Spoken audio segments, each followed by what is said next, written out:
introduction, and thank you so much, Dr. Dixon. So, dear fellow residents, esteemed fellow members, and distinguished guests, it is with great honor and pride I stand before you today as we celebrate the culmination of our internal medicine residency program. So the way I planned my speech today is to thank our attending, take a couple minutes to thank the batchmates, and maybe take a couple minutes to talk about my story. However, Cheryl specifically told me that I only have 2 minutes, so I have to compromise, so I'm gonna only talk about myself. So I want to first express my gratitude to the families, friends, and loved ones who have traveled all the way here to watch the ceremony this evening. Thank you for your encouragement and your patience. I want to especially thank Dr. Kadari. You've been a great role model for all of us during our careers, from PGY1 to PGY3.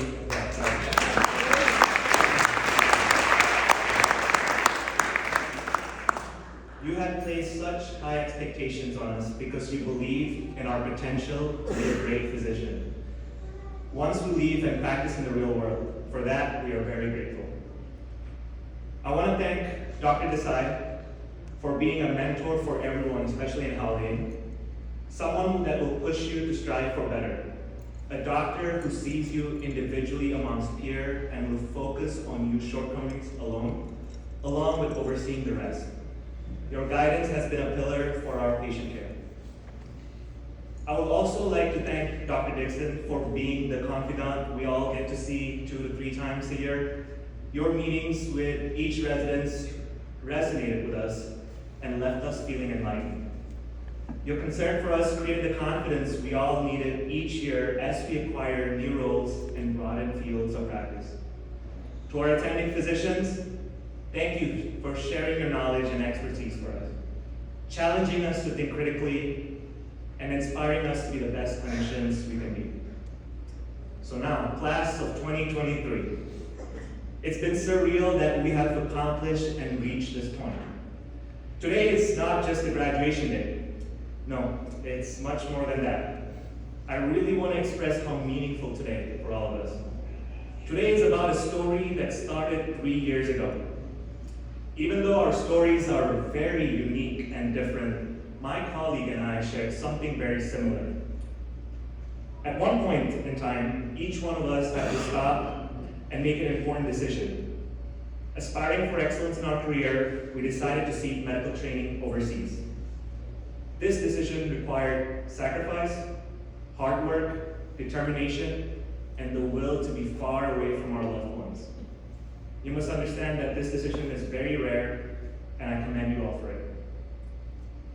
We had just started our internship year after the first phase of COVID and its after effects. To us, COVID was like a celebrity. We hear about it. I mean, there are movies, documentaries, it's all over the news, but I've never seen it, fortunately. So much of our future interaction would be changed due to COVID. This was just the beginning. Many of us were in medical school when our seniors were fighting COVID bedside in the same hospital that we were called our own in just a few weeks. As we reflect our time here, we can't help but feel grateful for the opportunities we have been given, the challenges we have overcome, the friendships we have forged along the way. We've worked tirelessly to care for our patients, to learn from our attendings, and to support each other. The pandemic tested us all, and it tested us with loss, the loss of patients, loss of loved ones, loss of our way of life, loss of education time, but it also came with some gains. Gain of everlasting friendships and camaraderie amongst residents. Gain of some fragility of our world as we know it, and the responsibility to give it our best all the time. So now, how can I describe residency to a layman? Well, residency is like going through the stages of childhood, only this time we're experiencing in the hospital. First, we have the infant years, also known as the intern year. Like an infant, our heads are constantly turning left and right with all these new stimuli and information that we're presented with, and our attendings almost sound like our parents. Don't touch that. Don't order that. No, that's not how you do it, no. Just as infants, we're always hungry as well. Interns are not used to standing for a long time during rounds without rushing to Yolanda for a quick bite. The infants are also constantly being supervised by the best babysitters or nurses, we call them here. Here we start to walk on the floor of medicine. Every Friday, we are sent to the daycare center, or we call it the Friday session. We start to enhance our language skills and history taking, our motor skills through physical exam, all while trying to find our center of gravity. Fast forward to the next stage of childhood, residency, we have the toddler phase. We are now able to complete simple tasks, yet when you ask to speak, it's still gibberish. Our countless afternoon reports are proof of that. Yet our cognitive abilities now dramatically improve, and we're able to start making, some small plans, and we can complete hypokalemia for the first time. That felt great. So, then we transition to the last phase of our residency year, the rebellious teenage year. We start to frustrate our parents. Sorry, I'm pretending. We think we know it all, only to later realize we still know so little. Our confidence keeps on increasing and it reaches its maximum, or so we think. Yet still, in family gatherings or what we call lecture rounds, we start disappearing. Right, Luke? That is the beauty of growing up.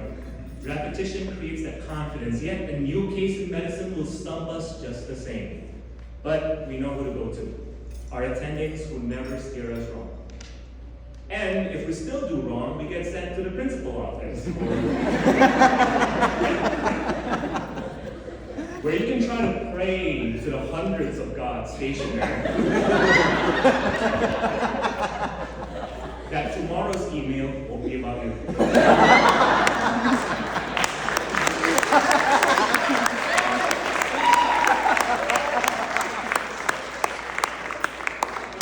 Praying can only do so much, right? Now, coming to our quinceañera party, graduation residency class of 2023.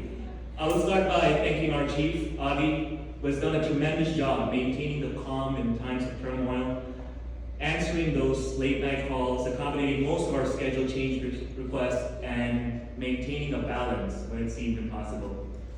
I also heard, we all heard that he's engaged, so congratulations. Now, the moment we've been waiting for. The roast, the thanking of our classmates. Ali. One of the tallest resident SPUH have ever hired. Did you guys know that he gave up his dreams of becoming a professional NBA player in Egypt to come here and serve humanity? One thing about Ali is that he never stops doing research. He matched into GI, but his computer is just with Excel sheets, nothing else. Amo. The guy's repetition guaranteed him a position as a chief. He is known for his selflessness, his knowledge is a plus, yet he remains humble. Glad to see you have upgraded his bicycle from intern here. We were also worried about you during snowstorms, but you made it. Andrea, they say good things come in small packages. She is well liked by fellow interns. She's willing to help friends in need. She will do it with a smile, and I've never heard her complain. She has an amazing passion for endocrinology, and I know she will do well. Anuj. He is one of the most efficient residents. How do I know this? Because he tells everyone that.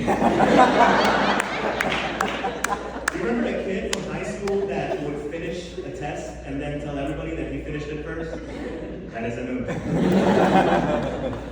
He also was recently engaged, although I want to say sorry, I was engaged first. I've seen him work tirelessly in the ICU caring for patients.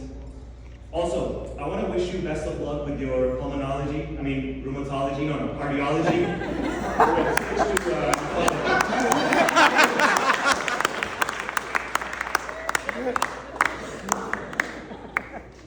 Andres, one of the most smartest and nerdiest residents we have. If you're too lazy to look up to date, I suggest going to Andres. He has hundreds, thousands of journal articles to support his claim. The only mystery I have with Andres is how someone like him is best friends with someone like Raul. I hope you can find a journal article to support that. Ankita has always impressed everyone, whether in board review or rounds. Dr. Katari would have the hardest question, and Ankita would answer most of them. And we're secretly in awe. But she plays it cool, like, no big deal. She's a prime example of what all of us strive to be like. Akshay. So Akshay's been texting me all morning. He's begging that I'm nice to him, but I'll be nice. Look, Akshay is hardworking. He has great work ethics with punctuality. You'll find him running to reach just in time. He is a person with strong clinical experience and my go-to person for difficult EKGs.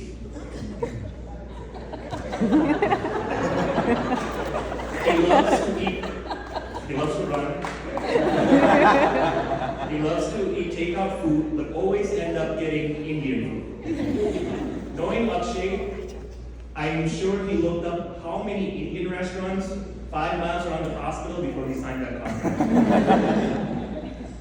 Dhruv, what a great guy. Dhruv is a prime example of a phoenix rising from its ashes. No matter how hard life hits, he always gets up. He's well respected throughout his peers and has gotten me and our classmates through the toughest times. He has an unparalleled passion for pancreas and gastroenterology. One thing about Dhruv is that every weekend he's very sweet, you know, like he texts you saying, yo, with a lot of O's. But nothing follows after that, so I don't know. I'm going to call him, or should I just find out tomorrow? But there's a way that yo. Geetika, one of the most soft-spoken people at SPUH. Sometimes you can't even hear what she says. As Dr. Katari says, can someone give her a mic? There's one time when Geetika was cross cover, and she called me. It was like 2 a.m. Apparently a patient was leaving AMA, and she needed my help to convince the patient. And I was like, yeah, Geetika, where are you? I'm outside. Like, what do you mean outside? So she was literally outside the ER with the patient. I need your help. I have a baby report.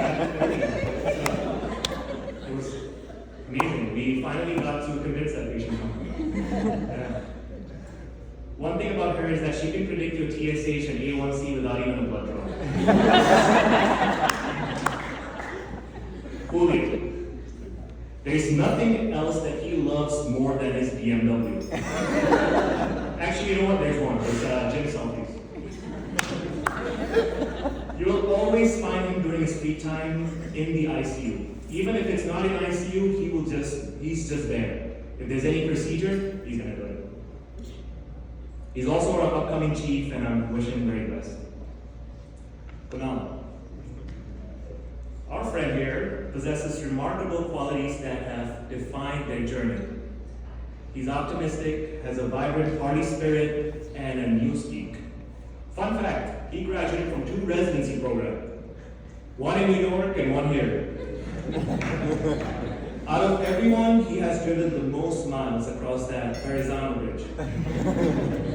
Official ambassador of Taco Bell that he has to eat once a day. He secretly aspires to fly a plane one day, apparently. Another fun fact, he also goes to Atlantic City despite being on service, apparently.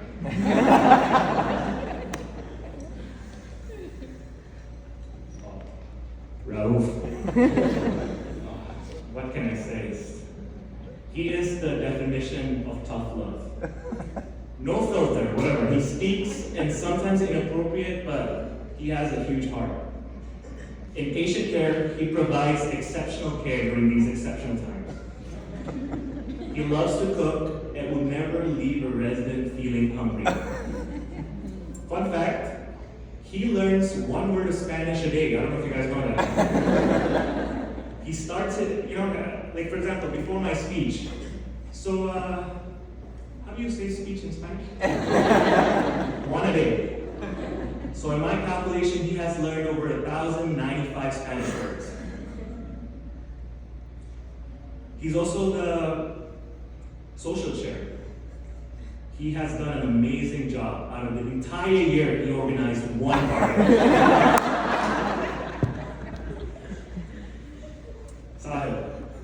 Sahil had been one of the closest friends I've had in residency. It's like St. Peter's actually want us to be friends. We spent 8 weeks in a row at MTS. On top of that, we're also together in Halloween. So he's a fun person to be around and will make you laugh until you no longer have tears in your eyes. He loves takeout food, especially from Puja. We used to joke that his Uber Eats delivery guy would be concerned if he had forgotten to order that night. He had worked hard to attain his GI fellowship, and I could not be happier. I guess Puja will be still in business in 3 years. Shweta. Shweta is very calm and composed. She can keep her cool even in the most stressful situations. This is true in her personal life as well. If you don't know, she was also a gold medalist in her pathology residency. She is the one who can guide you on hematology cases. She's very empathic to her patients, and a trait that illustrates her role as a mother of 2 children, Ivana and Akshay. Shika, a shining star Shika. She's the one to boost morale and spirit. Her dance moves are as famous as her patient care. She's one of the reasons that we all started to think twice or even get nervous before you order any cardiac monitor. Congratulations on achieving cardiology fellowship. St. Peter's couldn't be any prouder. Yunta, as you all know, we are all very concerned he wasn't able to join us during the pandemic. I'm glad you're with us. One thing about Yunta is that he follows rules to a T. He will not break them. No? Yunta, you have the diploma now, we can relax. So let's break some rules.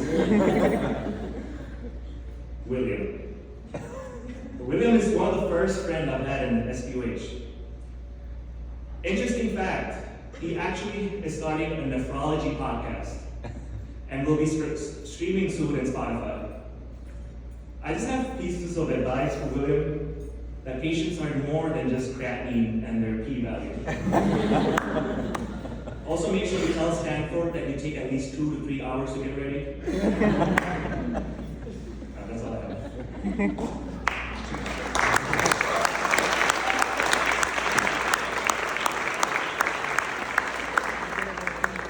To my fellow classmates, I would say that let's apply what we learned here in residency to real life.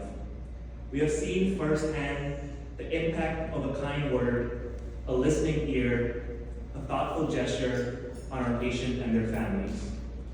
And we have learned that the most important tools in our clinical arsenal is not our stethoscope, nor our prescription pads, but rather our ability to connect with our patients on a human level. We are part of St. Peter's family, where we treat you better for life. So, as we move forward, let us remember the lessons we have learned here. Let us stay true to our values and our calling as healers, and let us continue to strive for excellence. We are internal medicine physicians, and we have the power to make a real difference. Let us embrace this privilege with humility, gratitude, and with a deep sense of responsibility. Thank you, and congratulations to you.